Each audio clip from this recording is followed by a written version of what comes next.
Well, joining us now on the Progressive Insurance guest line is Steve Garvey, 10-time All-Star. He won a ring with the 1981 Dodgers. Steve, welcome to the show. You're on with David and Carla. It's always a pleasure to be with you. Well, great to have you. And first, I'd love to ask you about what you're doing with your new CBD sports cream.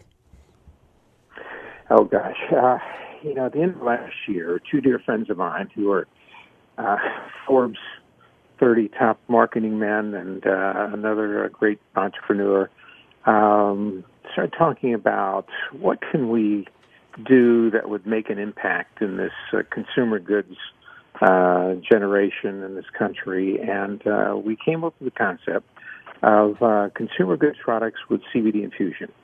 And Brian Newberry, one of our principals, was involved in the farming aspect of it. Eric Dickens, who's now our CEO, had come through Kraft and then Flock and then had been at King's Hawaiian the last 5 or 6 years. We gathered Todd Davis, who was the founder of LifeLock, and Doug Weeks had a tremendous amount of success with Kraft Beverage and then created Core Water. So we all got together and created Cadenwood, and with the idea of, in this wild, wild west of CBD and THC, let's focus on CBD, pure CBD, and come up with products that are really going to be an asset and make a difference in people's lives. So our first product is Level Select. It's a pain relief topical with CBD infusion, pure, and we released it about 3 to 4 weeks ago, and it's gotten tremendous response. The key, and I said this in the beginning, let's make sure that we test all the varieties of products, and then let's come up with the one that actually, former athletes try for a period of time and really believe in. So Andy Myers-Drysdale, the great Hall of Fame basketball player, and then Carson Palmer and several other friends who have also been contemporaries of all of ours, started trying Level Select. And I had started much earlier in January, and it makes a difference. We have this broad spectrum addition and this nano process that allows the product to get deeper penetration. And I've got 2 replaced hips, and I've got a replaced shoulder, and I call it one of the itises, bursitis or arthritis going on in my body. And once I started taking Level Select, and we have 3 different levels. Level 1 is 300 milligrams, Level 2 600, and Level 3 is 1,200. So we have categories for people who are, depending on their activeness or how they've been active over their life. And when I started to take it consistently, I just found that there was a difference. And I use the term, getting you back in the game. And that's what Level Select does for people who have this stiffness and aching and need pain relief. Level Select gets you back in the game and allows you to do things that, for somebody that's older, chance to play with the grandkids again, or go out and play some more golf or tennis. For younger people, it's taking them out of the ability to maybe do a 10K or 5K or to be aggressive in their working out. So we're proud of our first product. It's going to be one of several, and we think we're making an impact in the marketplace. Fantastic. We're talking to Steve Garvey, former major leaguer with the Dodgers and the Padres, and his product is Level Select. It's now available at selectmylevel.com, selectmylevel.com. Well, Steve, I'd love to talk a little baseball with you. Sure. It is amazing. Just looking back before we get to the series ahead, the Dodgers, so disappointing after a great regular season yet again. Stunning not to see them in this World Series. What do they do next? How do they right the ship and make next year a better year? Well, remember when it used to be the $64,000 question? Now it's the $1 billion question in this new economics of sports. They've had great regular seasons, and they get to the playoffs. And 2 years ago, of course, it was Houston, Game 7, they lost. Last year, Game 5 in the World Series to Boston. This year, they didn't get out of the NLDS. And this is an organization that started with Guggenheim's purchase about 6 years ago, and their investment in the minor league system, their international program, being able to increase their payroll to acquire new free agents, and it's really paid off, except for the ultimate prize, and that's a world championship. And there's not a lot you can do, because if you look at the regular season, I call it the tale of two seasons. The regular season, 106 games this year, most ever by an LA Dodger team. Won arguably 6 out of the last 7, so they're in good shape rolling into the playoffs. But I said on the radio before Game 1, there's 2 teams that have a date with destiny. I'm not so sure which one is going to ultimately be the winner of this first round. I was really concerned that the Nationals have never gotten into or won a series where they do, or the Dodgers really destined to be a world champion. It turned out to be the Nationals, and they seem to manufacture more runs better than the Dodgers over that 5-game series. But in the end, I think when Strasburg really bowed his neck in the 3rd inning after being down 3-0 and shut the Dodgers down for the next 5 innings, that turned the tide, and it turned out to be destiny for the Nationals. And then they go and they sweep the Cardinals, and now they're up against arguably a very, very good team in Houston. Their odds are against them, obviously, but who says they can't make this a trilogy and be world champions? Steve, we're talking with Steve Garvey, 10-time All-Star, former first baseman for the LA Dodgers. One more Dodger question before we move on to the World Series. So, sure. The Dodger organization, as you know, so much money, and you've won with this organization in 1981. They have a brilliant general manager in Andrew Friedman. Talent coming out their ears on the pitching staff as well as position players. Probably have the NL MVP in Cody Bellinger. Sure. Can Dave Roberts keep his job? Because I know this meltdown of biblical proportions where they didn't even get out of the first round. We're blaming, a lot of people blaming Roberts for his decision to put in Kershaw late in the game and then bring him back in what ultimately ended up sealing the Dodgers' fate. Can he keep his job, and should Roberts keep his job? Well, he just signed an extension. He's got that going for him. But, when you're a hedge fund like Guggenheim, money doesn't really matter at that level that much. A $250-60 billion fund. Their purchase of the Dodgers for $2.15 is just a really flip on that. But the question is, what happens in that second season? I mean, take everybody for granted. Do you? And this is my feeling. We need manufacturers. It's not as important during the regular season because you have plenty of power and you have really good pitching. But when it comes to these short series, you need to be able to manufacture runs.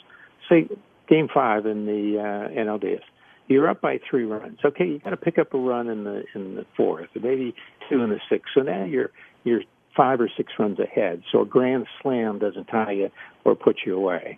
And I think what happens sometimes is everybody gets too comfortable and maybe a little overconfident with the home run. So although I saw it somewhat more this year with a new hitting coach, I think the team that ultimately wins in the World Series, Houston in 17 and the Red Sox in 18, were able to hit the ball the other way, manufacture runs, maybe drop a bunt down, so that they could keep picking up runs so that one swing can't beat you. There you go. Everyone needs to hear that, that's for sure. So, Steve, as a former player and quite a successful one, 4-time Gold Glove, NL MVP, 2-time NLCS MVP, my goodness. Did you do anything differently? Keep going. You said I only got half of it. I mean, seriously, I don't think we have enough time on the air to get through all of it. She has impressive. a 10-page memorandum in front of her. I know. Yeah, Garvey Part 2 tomorrow. Yes, exactly. Garvey 2.0 to be continued. Sorry for interrupting. No, not at all, because it should be celebrated. I mean, you had quite a storied career, and it really, it's very blessed, and you blessed all of your fans as well. But did you do anything differently to prepare yourself for the playoff season than you did during the regular season? And what were those emotions like? Well, I'm such an old school guy, and I played football at Michigan State, so I had some of that football mentality of going out every day and grinding. And I do a lot of motivational speaking now, and I talk about finding out how good you can be, whether it's as a human being, as a mother, father, husband, whatever it is, and as a professional, to keep pushing yourself, keep resetting your goals. If my first goal was to bat 300, when I did that, I wanted to bat 310. When I did that, I wanted to bat 320. when I hit 20 home runs and when I hit 25. And you got to keep pushing yourself. Now, once I used to set my goals as 300 average, 200 hits, 100 RBIs, and 20 home runs. And those are pretty lofty goals, and to play every day. So for 7.5 years, I got the everyday part down. Yeah, that's amazing. Which was 1,207 games and the National League consecutive game record, fourth all time. But then when I got to, I always say when the lights were turned up, played in 10 All-Star games and won all 10 and won MVPs there. Played in just one NLDS, which was the first one ever in 81, and we won that. I played in 5 NLCSs, and we won all those because I took them personally. I didn't take anything for granted. We always talk to the guys about doing little things, and that's why we were consistently good from 73 to 83. Is we didn't take anything for granted. And of course, back then too, we had basically the same 7 guys that took the field. There was an era up until free agency at the end of the 70s that you could do that. And take our infield, for instance. Say Russell Lopes and myself, 8.5 years together. And you can give Al Campanis a lot of credit for signing us and keeping us together up through 81. But that continuity of guys playing together consistently, as opposed to the sabermetrics of now, where there's a tendency to take these hybrid players, and very good athletes, by the way, now, in and out, guys that play 4 or 5 different positions, and matching them up against this type of pitching and that type of pitching. But ultimately, if you look at it on a personal basis, is the situation the game dictate what you do. And I think the mentality is nowadays the 3-run homer, hit the ball to the ballpark. The friction on the ball is less than ever. I think that's the answer to that story right there. So I think the teams that do all the little things, that play pitch and catch well, that move the runners along, so be it if they hit the home run. But at the end of the day, the world champion, you're going to look at that world champion and say, they had about 7 guys out there, and they did the little things because the pitching was so great between 2 teams that you have to take advantage. And it epitomizes, what a team sport is all about when you do those things and ultimately climb the mount and win the world championship. We're talking to former Dodger Steve Garvey. So I'd love to ask you about this series, the Astros and the Nationals, the big 3 pitchers on both sides. If you were to pick a big 3 for your team, which would you take, the Astros or the Nationals? Well, I actually think the Nationals have a big 3 and plus and a half. Yep. With Sanchez and Corbin, and which might make the difference. There's a tendency now in the postseason when it starts to get crunch time, to take that starter and get an inning out of them, that quality starter. So I think it's going to go 6-7 games, and I think ultimately it will go to the setup men. After these quality starters come out in 6th, 7th inning now, the setup men will really decide the series. Who can step up and be able to bridge that gap to the starters? And even starters nowadays. You take a look at what happened in Chapman the other night. And so be it that Altuve has probably the smallest strike zone in the game, and he was thinking, he's going to catch up with my fastball, and I'll try to trick him with a slider, and all of a sudden 87 miles an hour hangs over the plate, and Altuve, hits it out. So it's going to take that bridge to the closers, and the closers do their job.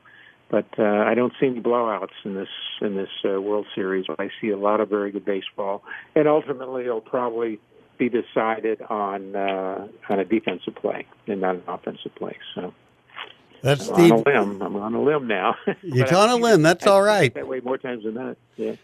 Well, Steve Garvey, thanks for joining us. Steve has his CBD sports cream. It'll improve your performance, shorten your recovery time, and really help you live a highly active lifestyle. You can get Level Select, his CBD cream, available online at selectmylevel.com. Steve, thanks so much for joining us on SB Nation Radio. Pleasure to be with you. Let's do it again soon. You got it. Thanks, Steve.